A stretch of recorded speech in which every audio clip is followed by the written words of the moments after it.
Monsieur le président, mes chers collègues, qui aurait pu imaginer une campagne électorale aussi rocambolesque ?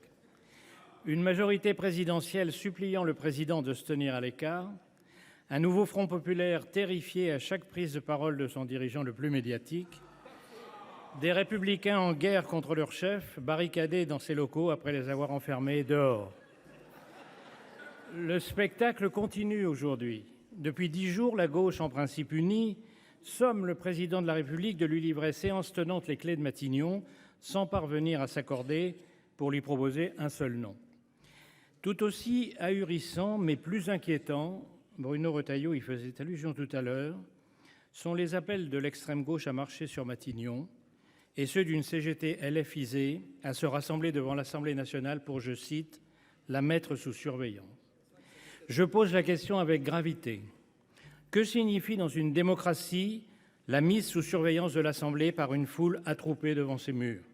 La dernière fois que c'est arrivé en France, c'était le 6 février 1934 et aux États-Unis le 6 janvier 2021. On connaît le résultat. J'en viens au fond. Pour la première fois sous la Ve République, nous sommes dans une impasse digne de la quatrième. Notre devoir est de faire en sorte que cette impasse soit temporaire et ça ne va pas être facile.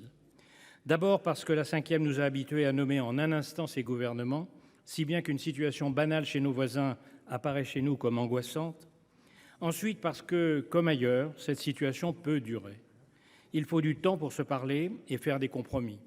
Ils seront qualifiés de compromission par tous les extrémistes et tous les virtuoses des réseaux antisociaux qui ne manqueront pas de confirmer leur rôle de plaie démocratique auprès d'une population qu'ils ont déjà largement contribué à rendre antiparlementaire et défiante.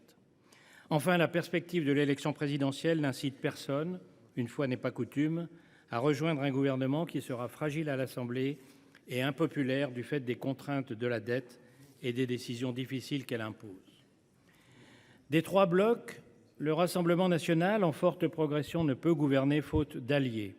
De toute façon, il ne le souhaite pas, il attend son heure. La gauche est piégée par le nouveau Front populaire qui lui a permis de sauver ses sièges, mais l'a livré à la frange la plus radicale, dont le but n'est pas de gouverner, mais de rendre le pays ingouvernable. La stratégie du chaos à l'Assemblée et du chaos dans la rue se poursuivra pour permettre au sous-commandant Marcos de la carte bière, de plus en plus suffisant mais de moins en moins nécessaire, de figurer au deuxième tour de 2027. Son objectif immédiat est d'étouffer dans l'œuf toute hypothèse d'un Premier ministre issu des rangs de ses alliés. Si je peux me permettre un conseil à ses alliés, dans l'intérêt de la France comme dans le vôtre, échappez-vous du syndrome de Stockholm qu'est devenu le NFP. Vous méritez mieux que d'être traité de punaise de lit.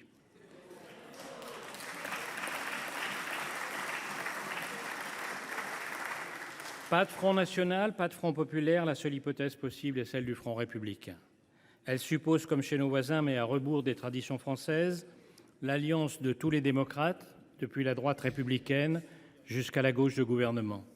Elle sera difficile, lente, incertaine et provisoire. Elle suppose que des gens qui ont l'habitude de se combattre apprennent à se parler, qu'ils résistent dans chaque camp aux extrêmes quand ils crieront à la trahison et qu'ils aient le courage de s'en séparer. Qu'ils acceptent la tâche ingrate de se contenter de stabiliser un pays pour l'heure sans boussole autour de mesures qui peuvent rassembler. Contrairement à ce qu'on pouvait redouter, l'annonce d'un pacte d'action législative autour duquel des discussions commencent montre que le pire n'est jamais certain et que la sagesse a quelques chances de l'emporter. Cette perspective n'est pour le moment qu'un espoir ténu, une éventualité qui peut s'effondrer à la moindre bourrasque politique, mais c'est la seule qui ait aujourd'hui une chance de se réaliser.